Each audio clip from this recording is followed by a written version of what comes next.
Welcome. Good afternoon. Buenas tardes. My name is Gloria Romero, and I'm the Executive Director for Instituto Familiar de la Raza and co-chair for the Caravan for the Children campaign. Thank you for joining us today for this critical and urgent conversation. The Caravan for the Children campaign is a national 100-day effort to demand the release, reunification, and healing of migrant children still being held in ICE facilities across this country. Spearheaded by a coalition of long-standing San Francisco Bay Area artists, community-based organizations, advocates that are volunteering their time, their resources, and talents to this effort.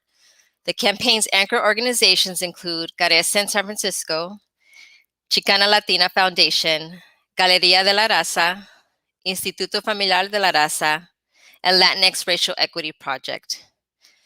We've come together in solidarity to organize and implement a campaign focused on the first 100 days of the Biden-Harris administration to ensure that migrant children are uncaged, reunified with their families, and are able to begin the healing process. The Biden administration campaigned on the promise of protecting immigrant communities and moving away from the cruelty of the Trump administration. And we are here holding all elected officials accountable to ensure that children are protected and families remain together. Our children are sacred. And we're looking forward to a rich and engaging discussion. We are joined by amazing panelists leading this work and have opportunity for discussion, questions, and answers. So please send in any questions through the comments via Facebook or YouTube, and they will be answered at the end or through this process. So I now have the honor and pleasure of introducing our moderator for today, Olga Talamante, co-chair of Caravan for the Children campaign and executive director emeritus of the Chicana Latina Foundation.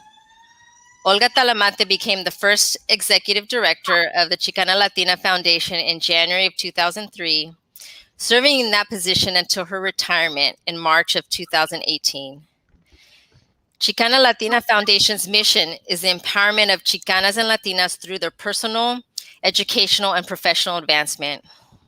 In her position, she oversaw the granting of thousands of dollars to Latina college students and founded the organization's pioneering Leadership Institute that has graduated over 500 Latina social justice leaders. She has returned to serve on Chicana Latina Foundation's board and continues to be a leader in our community, drawing from her many years of organizing in various movements and causes where she has cemented her legacy. Her own experience of being a political prisoner in Argentina in the 70s gives her a perspective on the historic cruelty of children's separations. I'm proud to co-chair this coalition with her, and please join me in welcoming our moderator, Olga Talamante.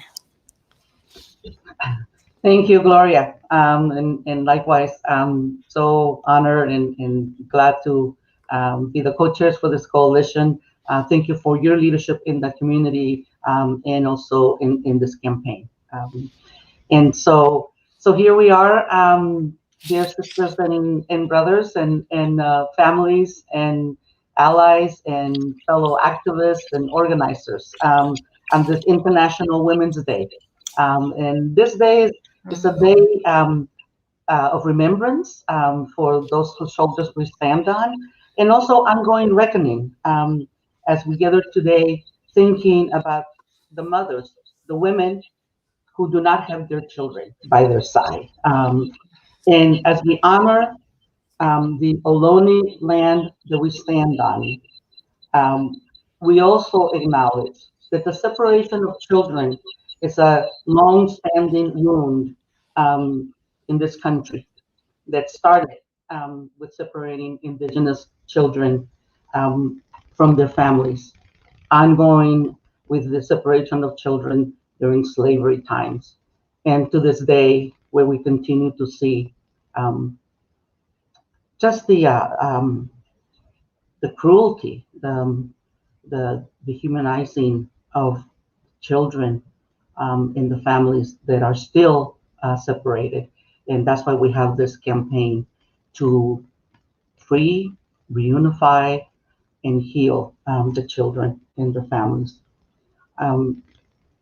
As Gloria mentioned, we have an amazing panel, people who have been at this for a long time, and we're so honored that they're here with us. I'm going to introduce our three panelists, and then we're going to hear from them. So I want to start by introducing Stephen Kang, detention attorney, ACLU Immigrant Rights Project. Stephen has worked as an Equal Justice Works Fellow, then a detention attorney at Immigrant Rights Project since 2013. Stephen's practice focuses on the rights of non-citizens, including children, families, and individuals with mental disabilities, subject to detention and deportation. Among his significant cases is Ms. L versus ICE, the ACLU's case challenging the government's practice of separating asylum-seeking children from their parents at the border. Stephen also litigates cases concerning the due process rights of non-citizens in the removal process. So thank you so much, Stephen, for being with us, and we will hear from you shortly. We're also so glad to have Efren Olivares, Deputy Legal Director, Immigrant Justice Project at Southern Poverty Law Center. Efren is the Deputy Legal Director of the IJP, Immigrant Justice Project, at the Southern Poverty Law Center, where he leads the organization's vision and efforts to create a more just world for immigrant communities in the South and beyond. Their litigation, advocacy, and education efforts range from fighting the detention and deportation machine, protecting the rights of immigrant workers, building a fair and humane asylum system, ending the entanglement between immigration agencies and state and local law enforcement, and seeking justice for families separated at the border. Welcome, Efren, bienvenido. Glad to have you with us. And we also have Vanessa Velasco, Community Engagement Coordinator of Carecen San Francisco. Vanessa is originally from El Salvador and a temporary protected status TPS beneficiary. She joined the Carecen San Francisco team in February 2017 in response to the need to inform, organize, and work hand in hand with the TPS community in the Bay Area on advocacy efforts. She organizes immigration clinics, informational forums, and coordinates delegations to create direct impact in Washington, D.C., with the goal of informing the United States Congress on immigration issues in order for legislation to be passed that provides a permanent solution for TPS program beneficiaries and their families. Thank you for joining us, Vanessa. So glad to have you here with your voice, your experience. And Vanessa is, of course, a very active member of this coalition that we have formed here that Gloria talked about. So before we go into our conversation, we do want to start with a poet, an artist that has been part of the campaign, and it's I hear that Paola will be on soon, and there is Paola. Thank you. So good to see you, Paola. Let me just say that the campaign to Uncage and Reunify and Heal the Children,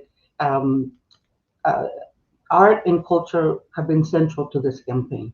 And it's based on our cumulative years of organizing, where we know that art has fed our soul and has given us the images, the music, the poetry that speaks the truth of our struggles.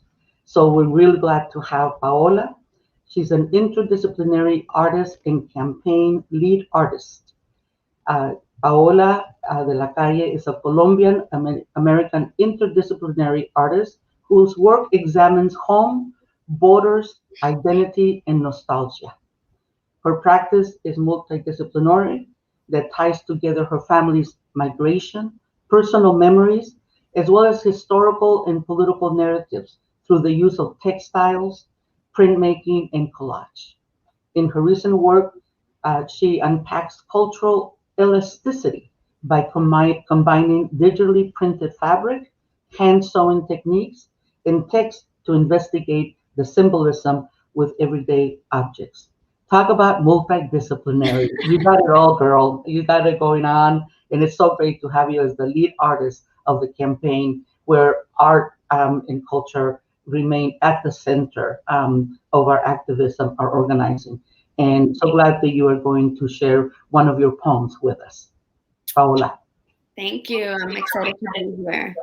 So the poem that I'm going to read is a poem that I wrote that talks about the places that we find ourselves when we're separated by borders. I'm going to read 2 short poems, and they both talk about separation. So the first one is called Bajo la misma luna.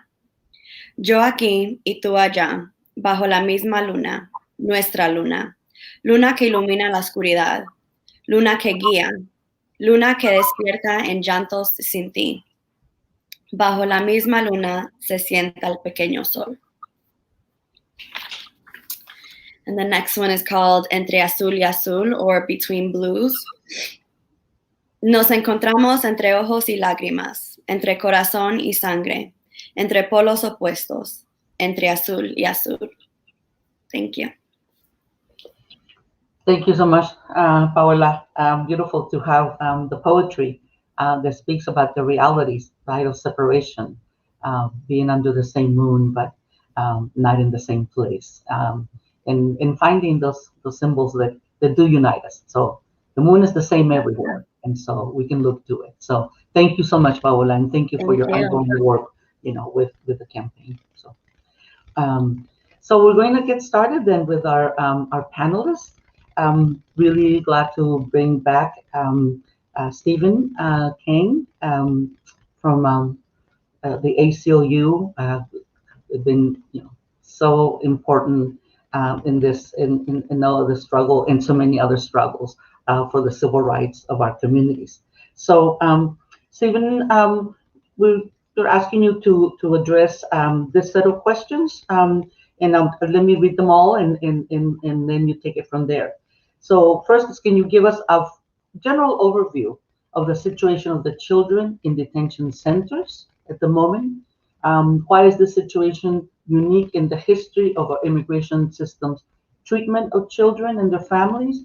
And also, how did the ACLU become involved in this such important struggle? So thank you, Stephen. Take it away. Thank you so much for having me, Olga, and for everyone else as well.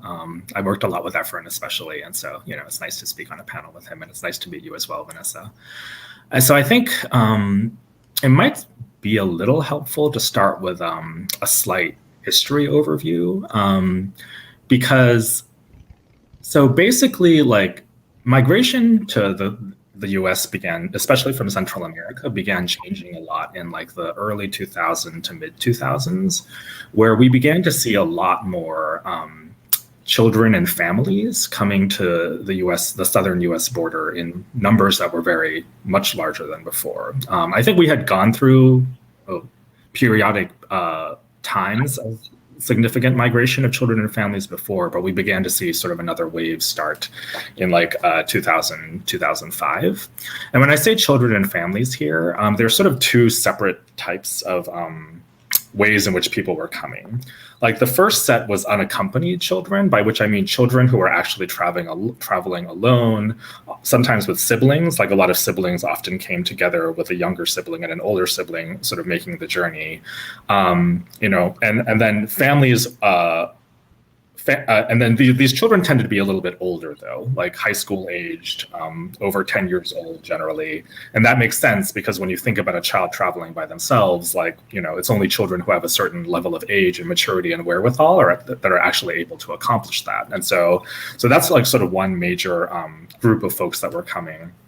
And then the other group was families, by which we mean sort of parents and fathers and mothers, typically coming with their very young children, like children who were often under age 5. And so these were the sort of groups of folks migrating, especially from El Salvador, Honduras, Guatemala, fleeing very dangerous conditions. Like, the stories they would tell about their experiences in their home countries were often, unfortunately, very consistent. widespread violence, targeting by gangs, LGBT violence, like there's sort of, and sort of the collapse in some sense, or sort of sometimes even active participation of police in their persecution. And so, and because of that, we began to see a lot more folk, like children and families coming. And so like that's been something that's been occurring for, that was occurring before the Trump administration. Sometimes there were more children, sometimes there were fewer, sometimes more families, sometimes fewer. And I think like, a lot of folks who are working along the Southwest border know what it's been like to, I think, sort of deal with that over a long time period and sort of help ensure that these families and children were getting access to their legal rights as well as being treated humanely while they were detained. But I think what became very different, I think starting in early 2017 through mid 2017, is what's now known as sort of zero tolerance in family separation.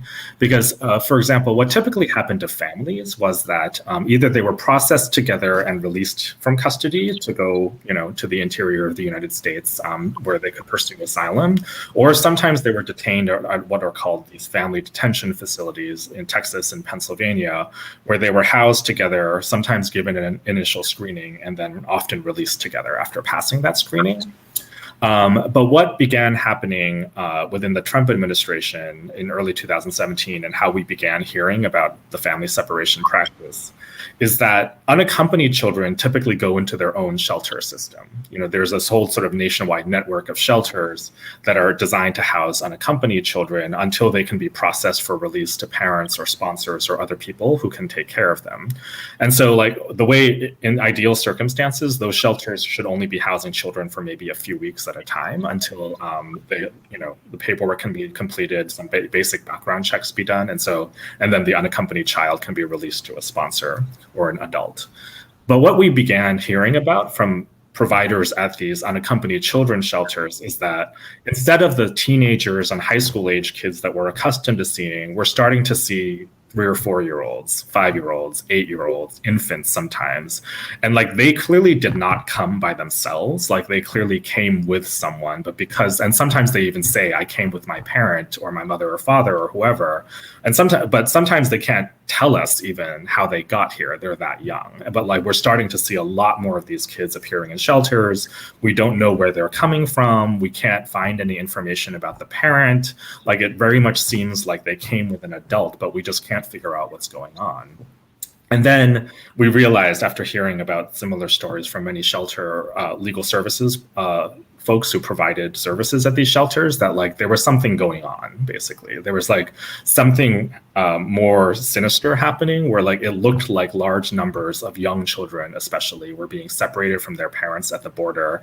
The parents were being sent to one place, the children were being sent to shelters as if they had come by themselves, and there was sort of no tracking going, like no one could figure out where the other was, basically. And then we began sort of hearing similar stories from the parent side, which I think Efren can talk more about, like parents detained in immigration custody without their children saying that my child was taken from me, I can't find out where they were.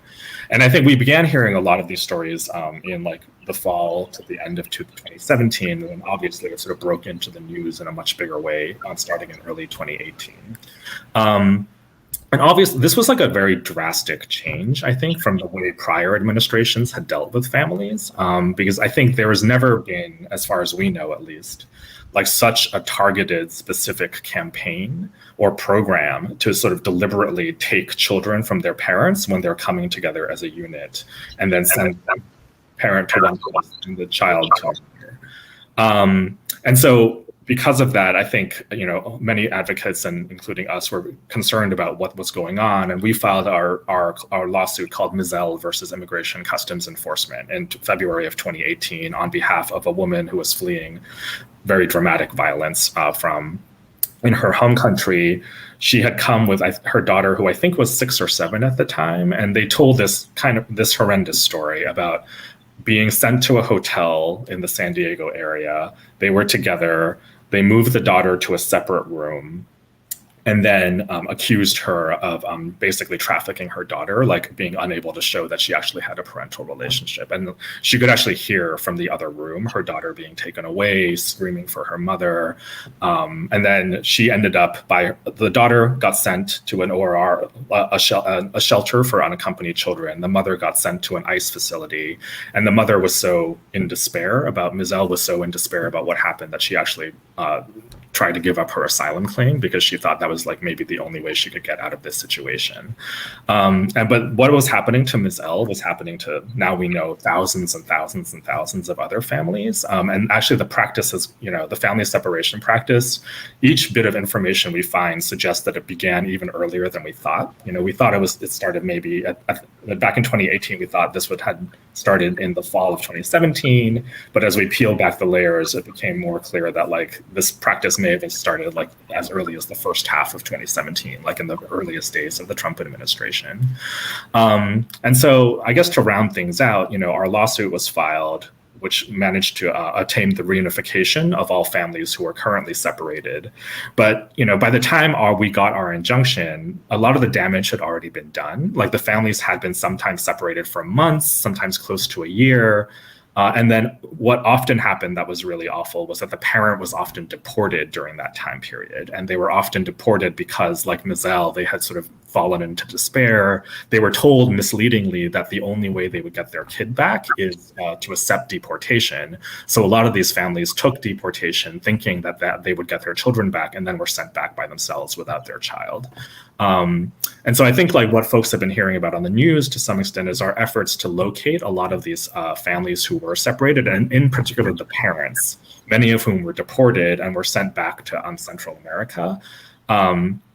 And I think that's been a sort of like very serious undertaking, in part because as I suggested earlier, the government has did a very like no job essentially to try to track what had happened to the separated family. So the child would get sent to one place, the parent gets sent to another. There was no database that sort of tracked or like allowed government officers to sort of match the family at all. So like it was basically as if the parent was in the system by themselves, as if like they had come by themselves. The child was in the system by herself, as if she had come by herself.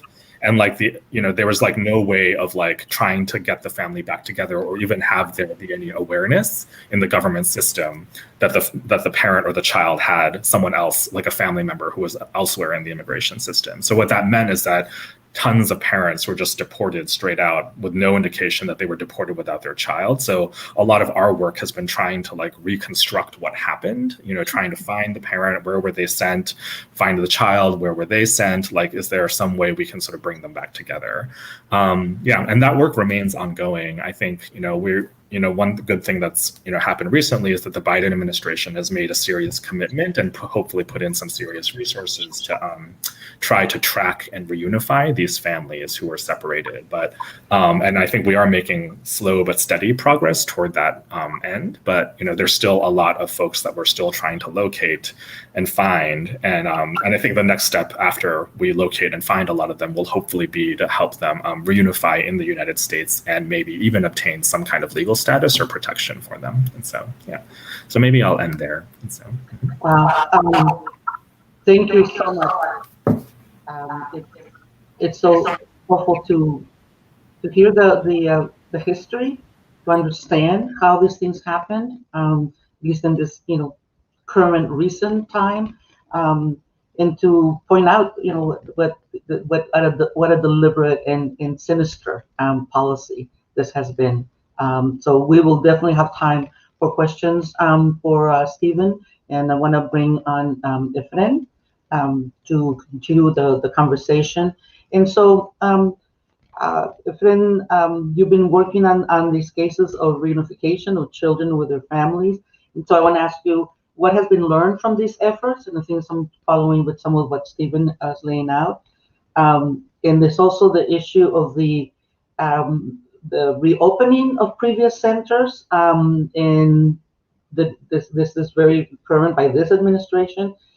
We know that these centers are places of trauma and abuse. And so how do we as a community inform and come up with alternative options based on community understanding of what the experiences have been of these children and their families. I think it's a question that someone posed that really resonated with me is like, how can we be the country that doesn't do this, to migrant children and their families? So again, tell us about the efforts that you've done, Efren, with reunification, and then what your thoughts about the detention, the reopening of the detention centers and options. So thank you, Efren, for being with us, please. Thank you, Olga, and thank you, everyone, for having me, for inviting me to this panel. It's great to be on, and even though it is to discuss this topic, but I think it's important to keep hammering at this issue, and that we don't forget what has happened, and to some extent continues to happen. The way I became involved in the family separation work was totally unexpected, and very much like Stephen was saying, I came late to this work in the sense that I only became involved in May of 2018.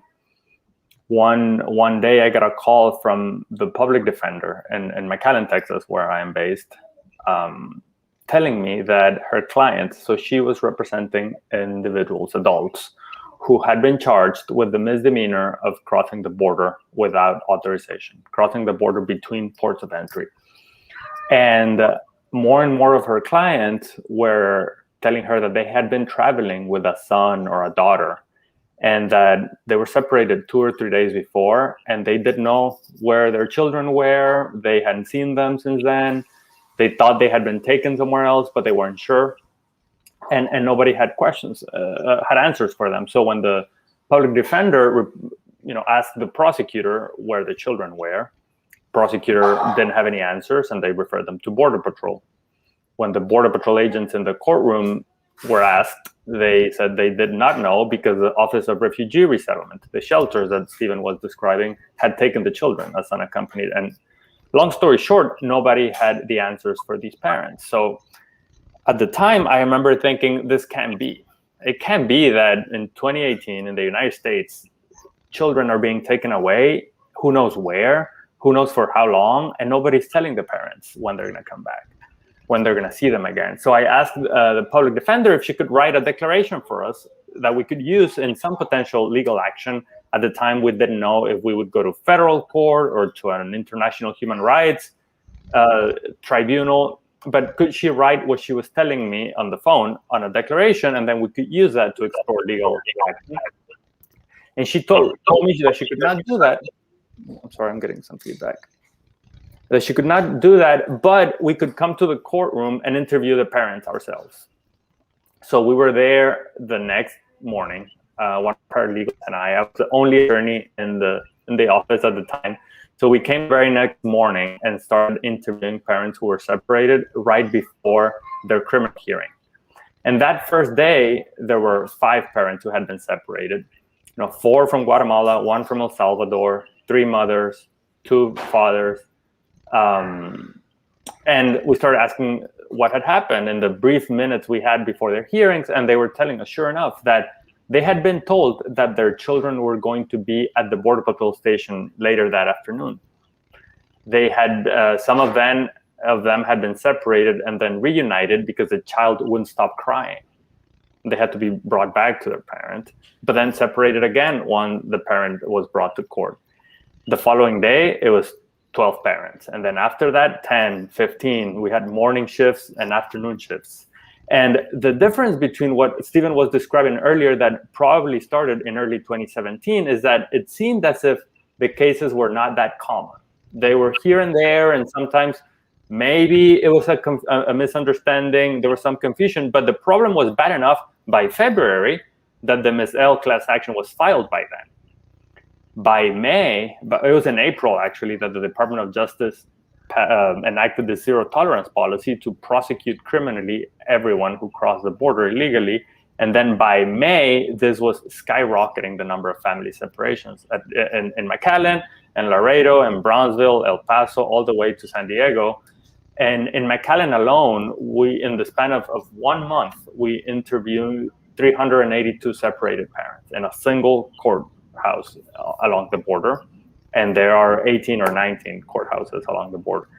And I think it's important for us to, we speak now of the parents were separated for a few weeks or months or however long.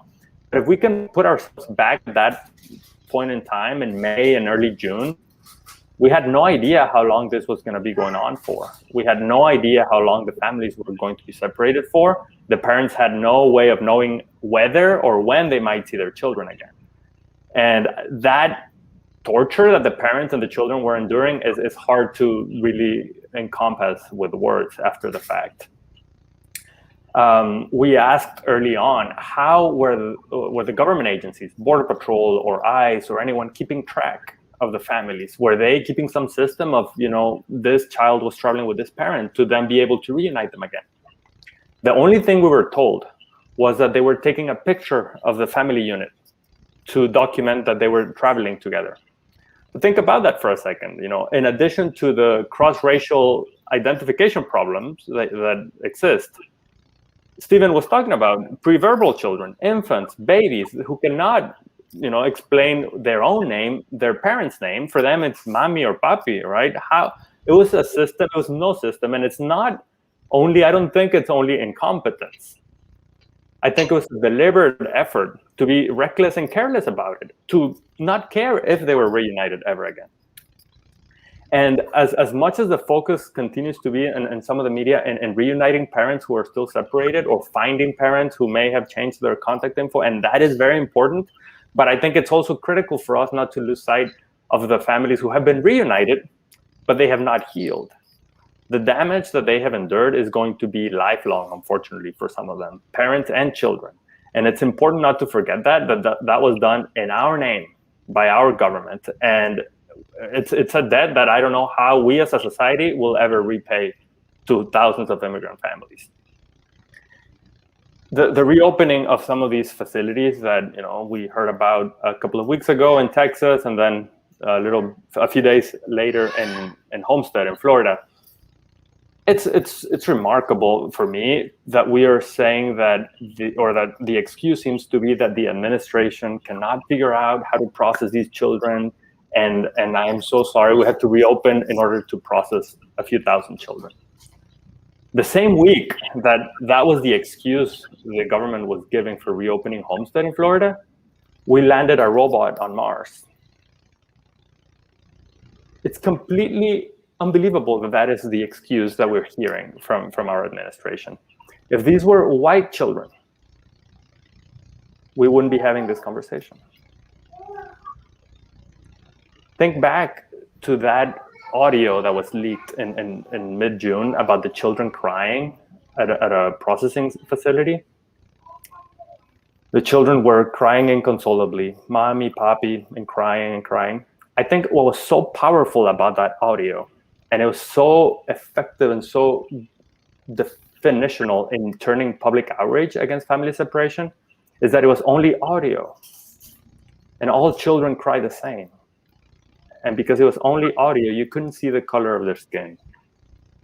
You could not tell that they spoke Spanish and not English. And that was a critical reason, in my view, why it was so powerful and such a defining moment in the crisis of that summer. The Trump administration really took the practice of treating immigrant families and children in this way, but it was not something that the Trump administration invented. Let's keep in mind that they were able to carry out these human rights violations using laws that have existed for decades, using agencies that have been in place for decades, and we still have those same laws and those same agencies. So it's incumbent upon us who believe in human rights, and that every human being, regardless of the language they speak, the country they were born in, are entitled to certain basic human rights. And if we continue to fight for that, we're going to keep pushing against these policies and practices, no matter who is in the White House, no matter who is in Congress. Because we're seeing, less than 2 months after this administration took office, that they are not taking a significantly different approach at the root of the problem. which is the way we're treating families seeking protection in our country, especially children. So if we're going to truly reimagine and redefine the immigration system in this country, it's incumbent upon us, civil society and nonprofit organizations, to keep pushing our elected officials in that direction. Why do we keep detaining immigrants in this country? People who have not perhaps committed the crime of crossing the border, but not even the misdemeanor. And we can debate the rationale for the policy decision of incarceration, but none of that applies in the immigrant context. And the only reason we detain immigrants in this country is because there's a profit behind it. It's a multi-million, perhaps multi-billion-dollar a year industry, and there's an incentive to detain as many immigrants for as long as possible. And as long as that continues to be the case, these profit-driven institutions are going to win the day, because they are the ones funding the campaigns of the elected officials that then award these contracts. And it's, again, incumbent upon us, because if power seeds nothing without demand. So we're going to continue to keep making that demand no matter who is in power, so that one day we can truly live up to a country that this United States has never been, in my opinion. I'll be happy to take your questions. Thank you so much, Efren. Powerful testimony of how your life changed, basically, right? When you started dealing with those first cases of what was happening. You know, all of a sudden, there's small children separated from the families, and also the lack of even keeping track of them, and like I said, the entanglement of the agencies. So I appreciate very much your work and commitment to this, Efren, and bringing us this, this perspective. So we'll get back to all of you both of you in terms of questions. I do want to bring Vanessa on to the conversation, and again, Vanessa Gutierrez in San Francisco, and so Vanessa, we know that the long-term separation of the children and the families causes long-lasting trauma, as the friend was referring to. And this is based on medical studies, testimonies, and so on, almost common sense. But there are studies around it. So you, as an organizer, activist, and migrant, how do you see this in terms, and also this administration and future administrations being held accountable for the healing of the children that addresses the adverse childhood effects after reunification? And again, our panelists have spoken to this. So what is going to be needed in terms of resources, funding, policy changes, reparations, attention to this? And how can community-based organizations play a part in supporting the healing efforts of these children? And again, what do we need to continue to advocate for in the various agencies, Congress, courts, and so on, to make sure that resources are provided to continue serving the children and their families? And this is very much the part of the healing that we're calling for in our campaign. Stephen, talked about like the freeing, the releasing of the children, and the friend talked a lot about what does the reunification mean, and how does it even how can it happen when no one really has records of this, and so on. And then once they're reunified, the healing that needs to take place. So Vanessa, if you can speak to those issues in terms of what do you see that is necessary, that needs to be done for the healing process, and how can community-based organizations play a part in supporting these efforts? Yeah, first, I'd like to start to thank you for the opportunity to share space with Stephen and a friend. And thank you for lay down my part, because it's really important that we have to acknowledge that for many families affected by the Trump zero tolerance policy, the reasons why they were forced to flee their countries and seek asylum in the U.S. have not changed. The first step in the right direction that for these families should offer them, as Stephen mentioned, is legal status. For example, this administration can take immediate steps such as offering defer action, humanitarian paroles, defer actions, even temporary protected status. Other thing that will keep be useful, as a friend mentioned, we were the ones to inflict this pain on these families. Even U visas can be offered. But one of the hard things to prove will be that the government, the US, was the perpetrator of the crime in this case. Other thing is really important to issue visas for families or parents that have been deported to their countries of origin due to this policy and the violation of their right of due process. Also, the government should allocate funds for legal representation, physical and mental health service for the kids and their families. Family reunification is a multi-layered process that begin, as my colleague mentioned, first tracing and finding parents. After that, they have to restore the contact between the children and the parents, and finally bring them together. And when this happens is where our job comes.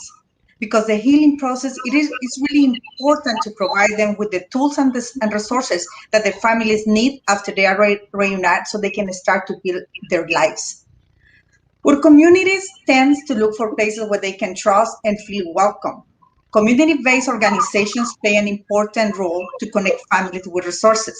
In this particular case, we need to start by gaining the trust of these families again, so they can open to getting services they need to heal the trauma of separations, along with the trauma of the immigration journey to the US. We also need to help them to overcome cultural stigmas about mental health care and the misunderstanding of mental health care. In order for us, community-based organizations, to provide these resources such as therapy, family case management in the right language, Spanish or indigenous language, we need to have the funds to create and continue these programs because of the psychological harms for adults and children, such as fear, anxiety, sadness, depression, feeling of abandonment, and post-traumatic stress symptoms. For victims of the Trump zero tolerance policy will have long-term and devastating effect that can last lifetime. So we have to be able to, after these people is unified, we have to be able to open our doors to welcome them and start the process as a family or as individuals, because we will never undo the damage done by the forceful Trump family separation policy, but we have the moral obligation as a country, as a community, to help heal the wounds of these families and bring them back together. Thank you, Vanessa. Again, it's such an important perspective in terms of your own personal experience of being part of the TPS groupings of our families, and speaking so specifically about what needs to be done and what resources need to be allocated for the healing of the children and the families. Just so much information, important information with background, with examples, with the specific steps that need to be taken. I know that there are some questions that are being gathered at this point, but let me just bring a couple to the panel here that I have made some notes on. In terms of the parents that, let's say, are back in their, we can assume that they're back in their countries of origin, or somewhere, that what are the steps that can be taken in terms of providing visas for them to come here? Or is it part of like also communicating with the parents and whether they, the children need to be sent to them?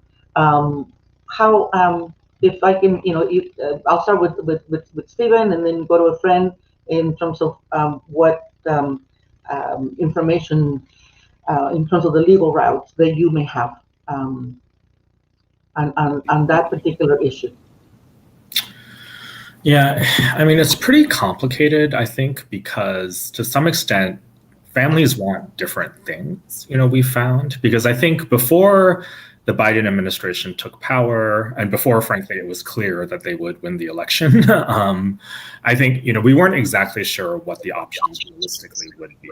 And so, like, a lot of our project from 2018 through 2020, I would say, was focused on an effort, like, let's just try to find as many of these families as possible. And then once we find the parents, get a real sense from that parent about how they want the child's case to be handled. Because the most common scenario we saw, I guess just to back up a little bit, is like, for parents who had been deported already, their child was most often already still in the United States, going through immigration proceedings. Maybe they were in a shelter, but more likely they had been released to a family member or relative or some other sponsor, and they were just going through their immigration cases. And so the kind of heartbreaking question for the parent was, what would you like? Would you rather your child be sent back to you, to your home country, to be with you, or would you rather your child stay in the United States to try to take their shot and see whether they can get asylum or other relief? And, I think a lot of what we found is that parents, despite their strong desire to be with their children, thought their children would be better off staying in the United States. That was like often the choice that they made. And, it's heartbreaking but understandable. It's like they fled their country for a reason. And often, sometimes their child was the reason they fled. And they thought, even if it means separation on a more durable or long-term basis, like, it's just better for my child to be in the United States.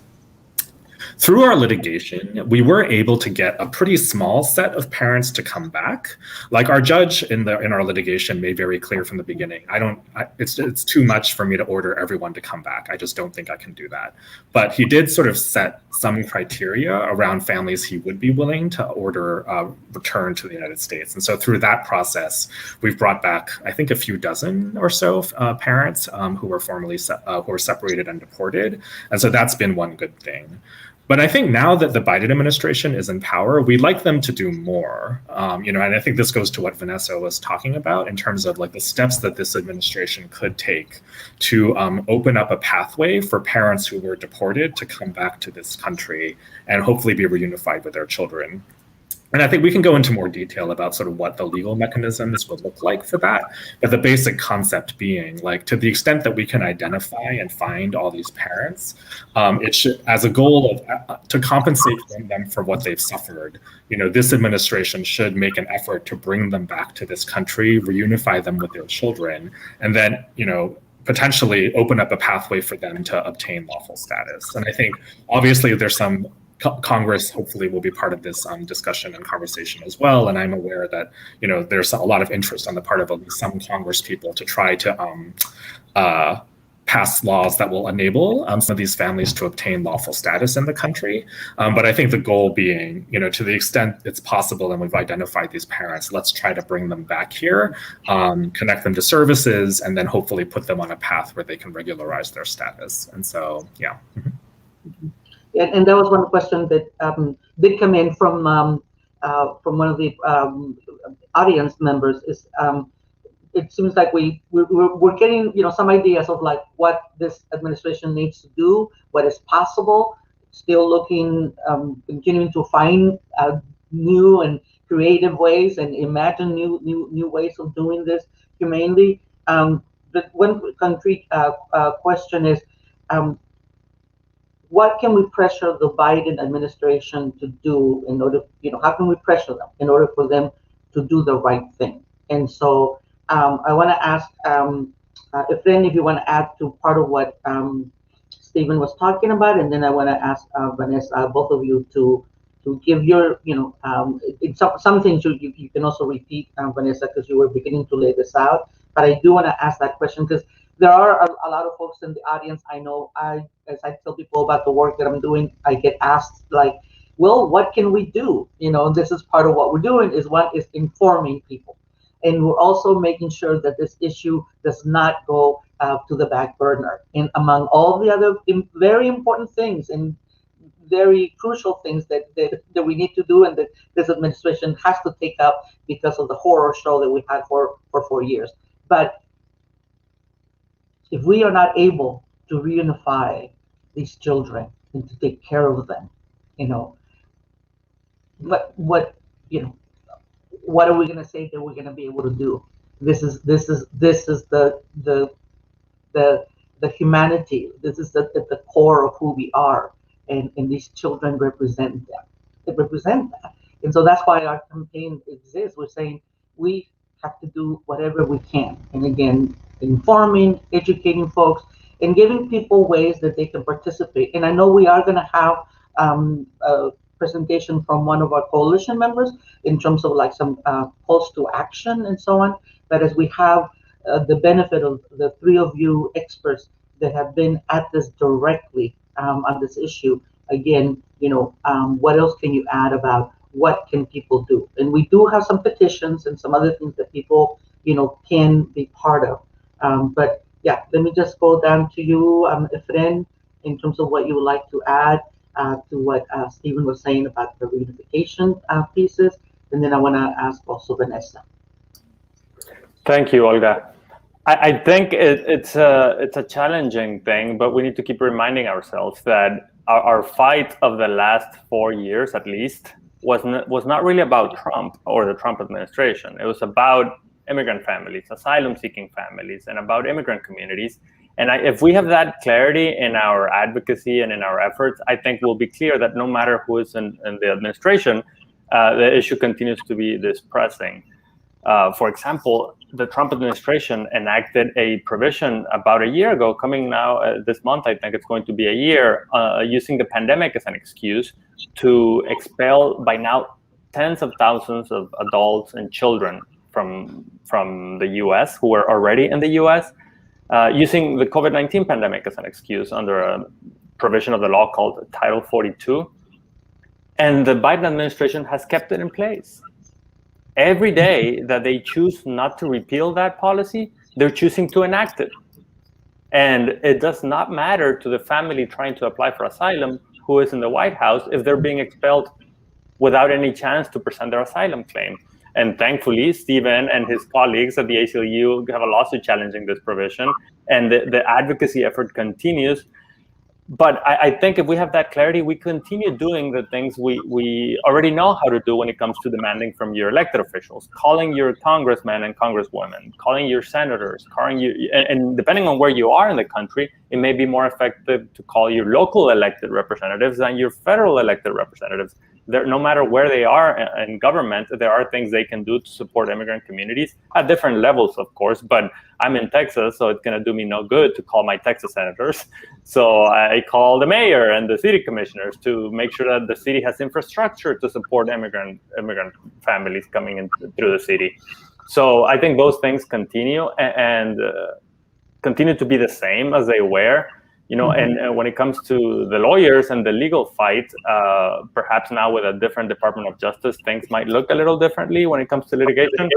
But let's not get too excited too quickly, because things are not. It was not like January 20th came and all the issues around immigration have been resolved. Quite the contrary. Yeah. Thank you so much. Very, very, very clear.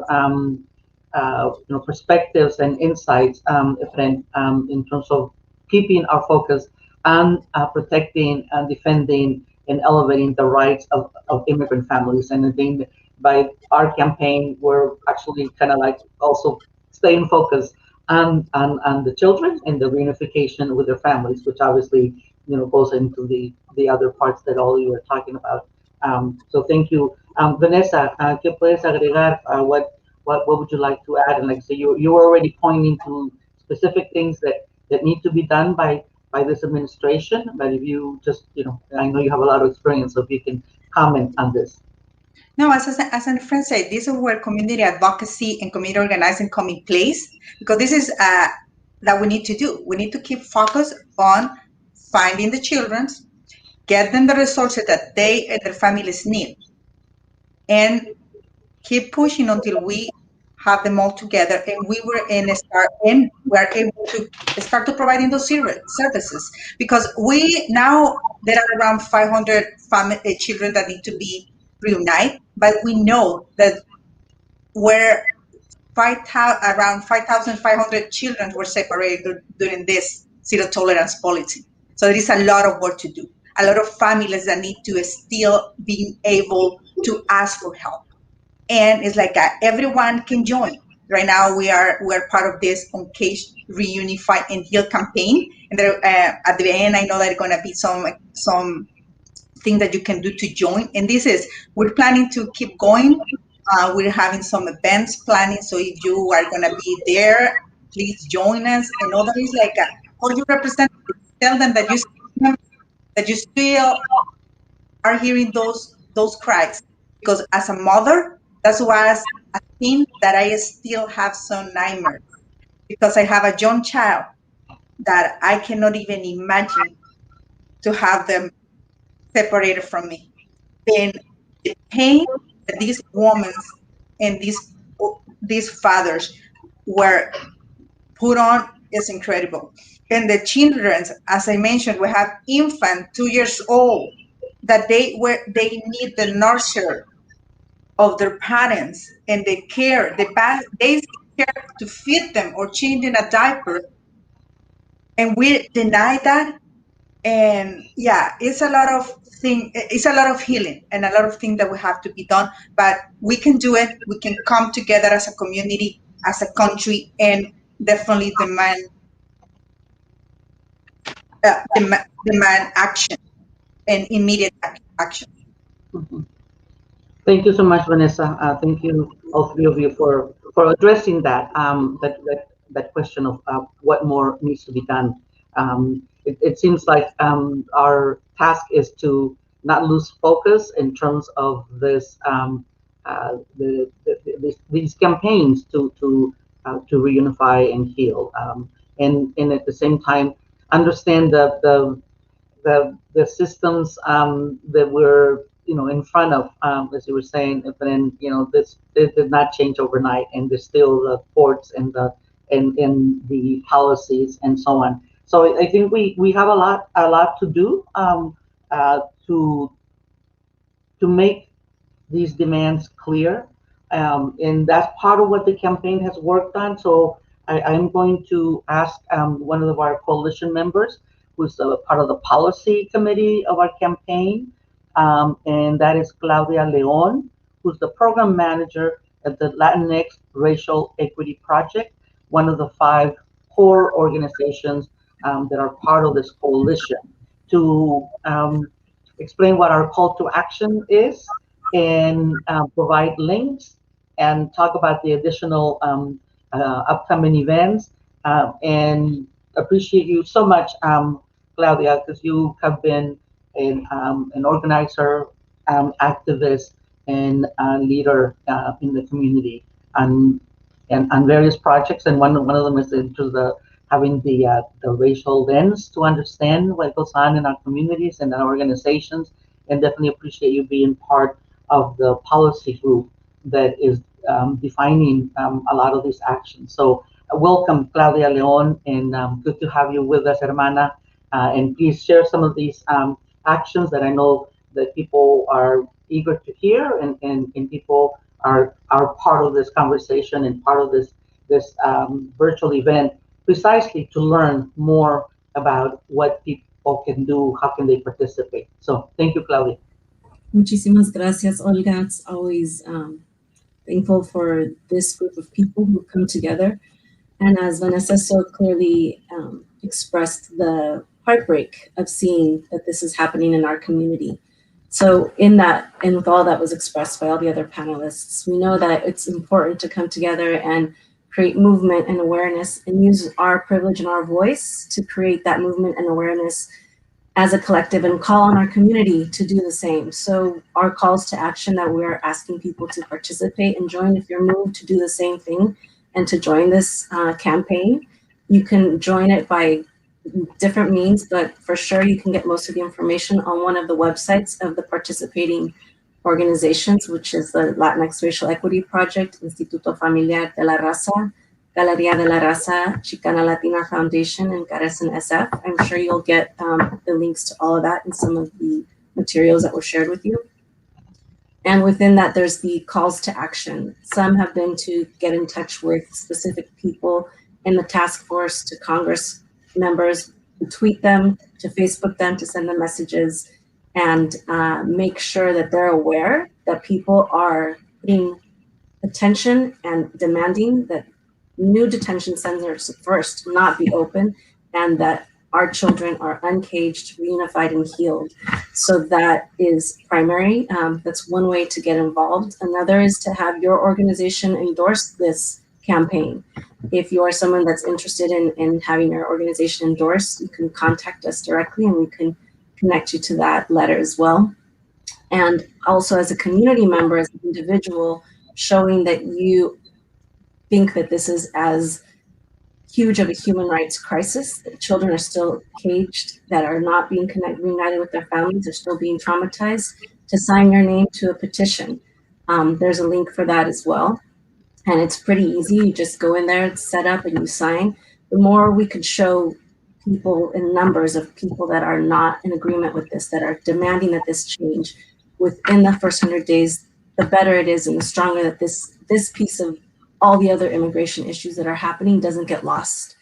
With political movement and ties that things happen, that's what's happened, is a lot of the children's voice has gotten lost. So we're trying to keep that voice active and upheld for our community.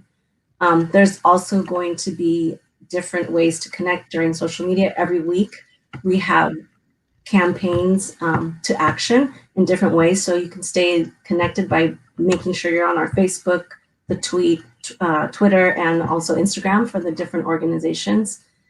And of course, more events like this to inform and make sure people are aware of what is happening and how important it is to keep this campaign moving forward. We're culminating the event with Caravan to San Diego border, joining other organizations that are campaigning around there to highlight what is happening at the border right now. And that will be happening sometime in April. And then a big part of our coalition will be flying out to Washington, D.C. and joining that to be there on the 100th day of the campaign of the administration for Biden and Harris administration, to make sure we're there and present and uplifting this campaign there as well. So those are the different ways. There's a lot of different ways in which people can engage, but we also want to make sure it stays focused and that we get the numbers of people who think this is as terrible as we do in terms of not having these children reunited and out of cages. There's a toolkit that I know will be shared with you as well and linked to, so that you can connect to all of these different things more easily, and also share that toolkit out to other people and organizations who want to help promote this and couldn't be here today. So I think that that kind of covers most of our ways to get involved. You can always ask questions in terms of how to get more through our folks that organized this chat today, and they can make sure to get you all the links as well. Great. Thank you so much, Claudia. That was great. And just so everybody knows, all the links are available in the comments.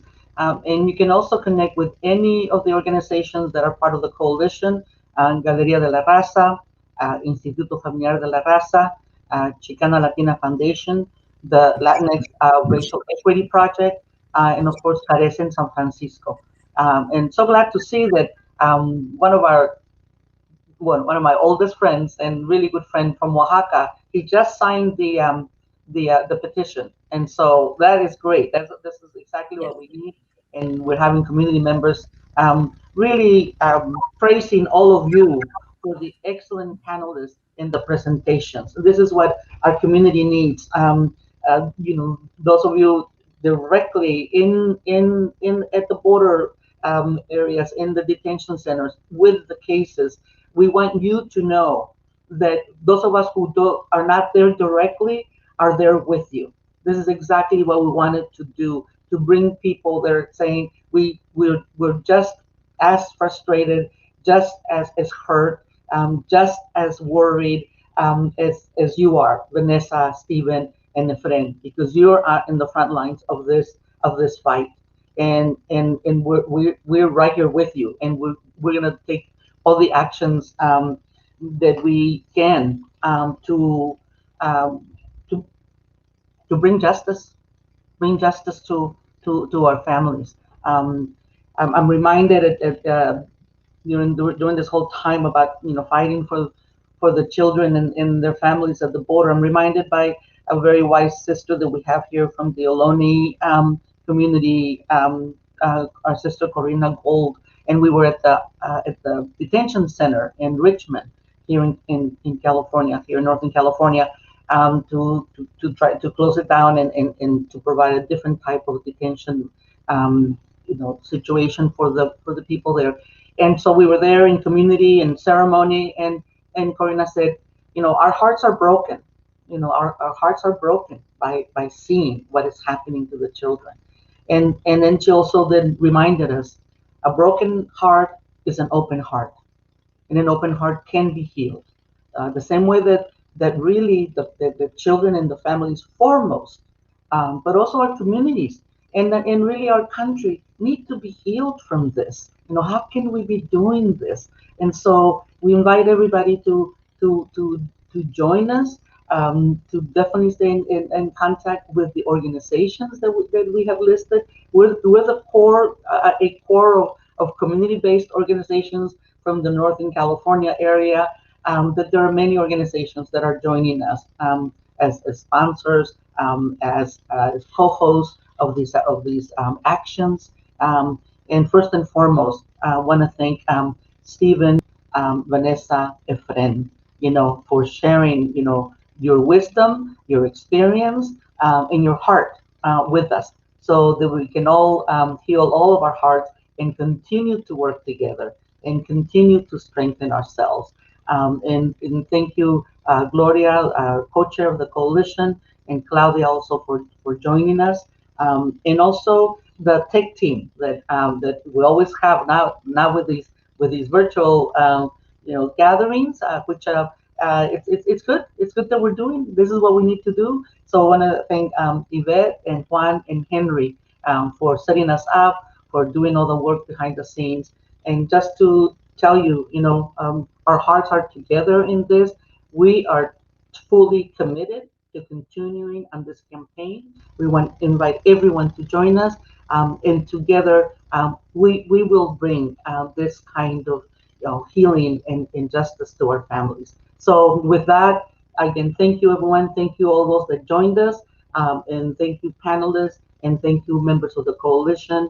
And so we go forward. You'll continue to hear from us. So muchas gracias. Que vayan con Dios.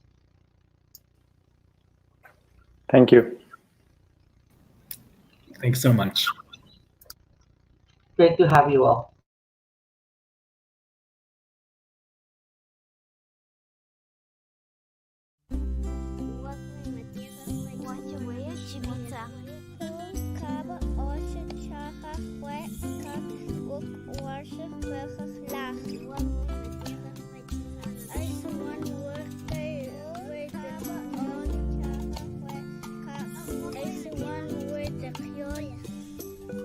Cuánta dulzura y valor de una madre y su niño que emigra y camina hacia una vida mejor.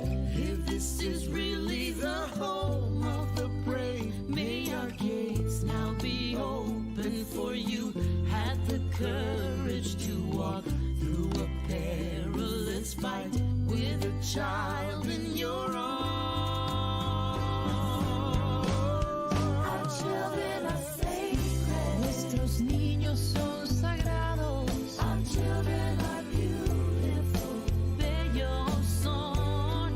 Our children are gifts. Son el regalo más amado. Our children are sacred. Sagrados son. Y aquí están, cruzando fronteras. Y aquí están, trayendo la verdad.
They got these little kids locked up like animals on a farm. The separation doesn't harm, no es justo, es un abuso y te acuso de ser sucio. Es hora de cambiar el instituto.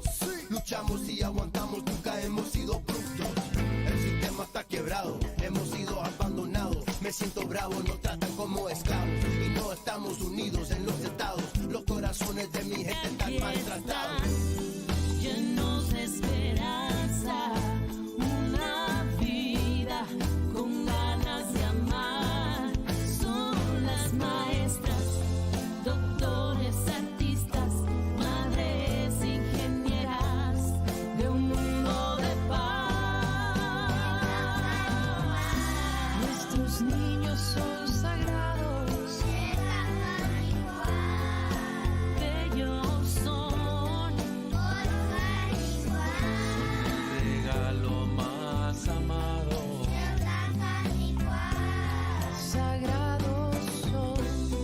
Our children are sacred. We welcome and embrace the family, yeah, and give them love. We declare sanctuary, building bridges, not walls. Our children are sacred. Hey, we must protect our Our children. children are sacred. Show them how that love is really real. Our children are sacred. Hey, we got to know that love, that love is real in this world. Quererlos, amarlos. Our children are sacred. Los niños Our children are sacred. nuestros niños Our children are sacred. Children are sacred.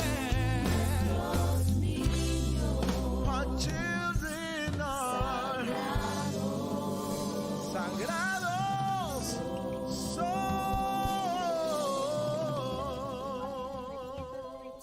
Also one worker with the Ha ilteex tunchten qakwal hat tuyqachman bishqa charmana hatum taqpenqa yan hatum tionqa tohniqa alamaj yan chunalchi machichaji hanqa qeit kupchichuyi qawqin qip bish okl qepetex oxsh chawtalas tay bish oxsh cheltaqpetli